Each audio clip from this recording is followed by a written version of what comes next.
UP में कोहराम, रामलला के दर्शन कर लौट रहे 8 श्रद्धालुओं की जालौन में दर्दनाक मौत। मेहरौनी के तिवारी परिवार में सिर्फ चीखें और मातम। सावधान, आपकी एक छोटी सी झपकी आपके पूरे परिवार को मौत की नींद सुला सकती है। आज जालौन में जो हुआ वो सुनकर आपकी रूह कांप जाएगी।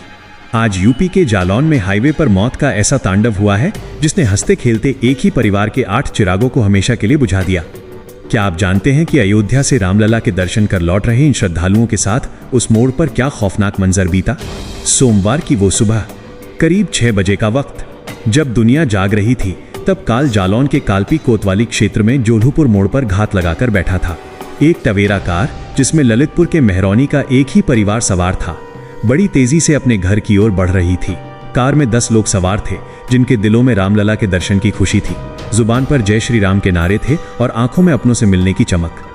लेकिन तभी अचानक ड्राइवर की पलकें झपकती हैं। सिर्फ 1 सेकंड की वो नींद की झपकी, और उसके बाद जो हुआ उसने पूरे उत्तर प्रदेश को हिलाकर रख दिया। गाड़ी की रफ्तार इतनी तेज थी कि ड्राइवर को संभलने का मौका तक नहीं मिला और वो अनियंत्रित कार सीधे सामने चल रहे एक अज्ञात भारी वाहन में जा घुसी। कल्पना कीजिए, जो परिवार चंद घंटे पहले मंदिर में माथा टेककर खुशियां मना रहा था, अगले ही पल उनकी खुशियां चीख पुकार में बदल गईं। लोहा लोहे से टकराया और वो कार किसी कागज की डिब्बी की तरह पिचक गई। मासूम जानों की चीखें हाईवे के सन्नाटे को चीर रही थीं। खून से लथपथ सड़कें और मलबे में दबी वो सांसें। क्या ये सिर्फ एक हादसा है या हमारी लापरवाही और सिस्टम की नाकामी का नतीजा? आम आदमी अपनी मेहनत की कमाई से परिवार को घुमाने निकलता है, लेकिन उसे क्या पता कि सड़क पर चलते हुए कब मौत उसका पीछा करने लगेगी। आज मेहरौनी का वो मोहल्ला हरदौल आंसुओं में डूबा है। वहां की गलियां सूनी हो गई हैं। लेकिन दोस्तों, इस दिल दहला देने वाली खबर की पूरी सच्चाई बताने से पहले एक बहुत जरूरी बात। हम ऐसी बेबाक खबरें और सच्चाई आप तक पहुंचाने के लिए दिन रात मेहनत करते हैं, जमीनी हकीकत आप तक लाते हैं। आप वीडियो तो देखते हैं पर फॉलो करना भूल जाते हैं। अगर आप इस दुख की घड़ी में पीड़ित परिवार के साथ खड़े हैं और चाहते हैं कि ऐसी लापरवाही दोबारा न हो, तो अभी यूपी टुडे न्यूज इंडिया को फेसबुक और इंस्टाग्राम पर फॉलो करें और यूट्यूब पर सब्सक्राइब करें। आपका एक सपोर्ट हमें सच्चाई दिखाने की ताकत देता है। तुरंत जुड़िए ताकि कोई भी जरूरी खबर आपसे न छूटे। अब आपको बताते हैं उस खौफनाक मंजर की वो हकीकत जिसे सुनकर आप सन्न रह जाएंगे। टक्कर इतनी जबरदस्त थी कि कार का अगला हिस्सा पूरी तरह खत्म हो चुका था। 4 लोगों ने तो मौके पर ही दम तोड़ दिया। लेकिन सबसे ज्यादा दर्दनाक क्या था? वो 6 लोग जो मलबे के अंदर तड़प रहे थे 1 घंटे तक। जी हां, पूरे 1 घंटे तक वो घायल उस पिचक चुकी कार के केबिन में फंसे रहे। उनकी सांसें उखड़ रही थी। वो मदद के लिए पुकार रहे थे, लेकिन लोहे का वो जाल उन्हें छोड़ने को तैयार नहीं था। स्थानीय लोग दौड़े, पुलिस पहुंची, गैस कटर मंगाया गया, लोहे को काट काट कर जिंदगियों को बाहर निकाला गया। अस्पताल ले जाते समय और इलाज के दौरान मौतों का सिलसिला थमा नहीं। मेहरौनी निवासी शशिकांत तिवारी, कृष्णकांत, दीपक तिवारी, हरिमोहन तिवारी, भूषण तिवारी, अंशुल तिवारी, स्वामी प्रसाद तिवारी और शिवानंद, एक एक करके 8 लोगों की सांसें टूट गईं। शिवानंद को कानपुर रेफर किया गया था, लेकिन डॉक्टर उन्हें बचा नहीं सके। मनोज और देशराज अब भी अस्पताल में मौत से जंग लड़ रहे हैं।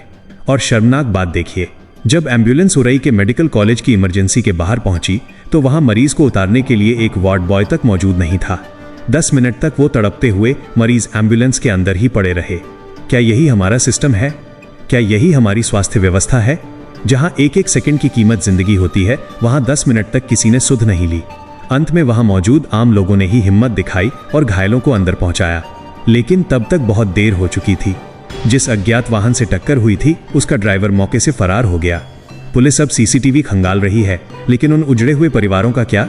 मेहरौनी के उन घरों का क्या जहां अब कभी दिवाली नहीं मनेगी? ये खबर सिर्फ एक एक्सीडेंट नहीं है, ये एक चेतावनी है। हम सबको जागना होगा।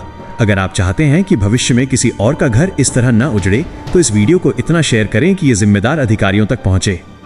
क्या आपको लगता है कि सिर्फ ड्राइवर की झपकी ही इसकी वजह थी, या फिर उस अज्ञात वाहन की भी कोई गलती थी जो अंधेरे में काल बनकर खड़ा था?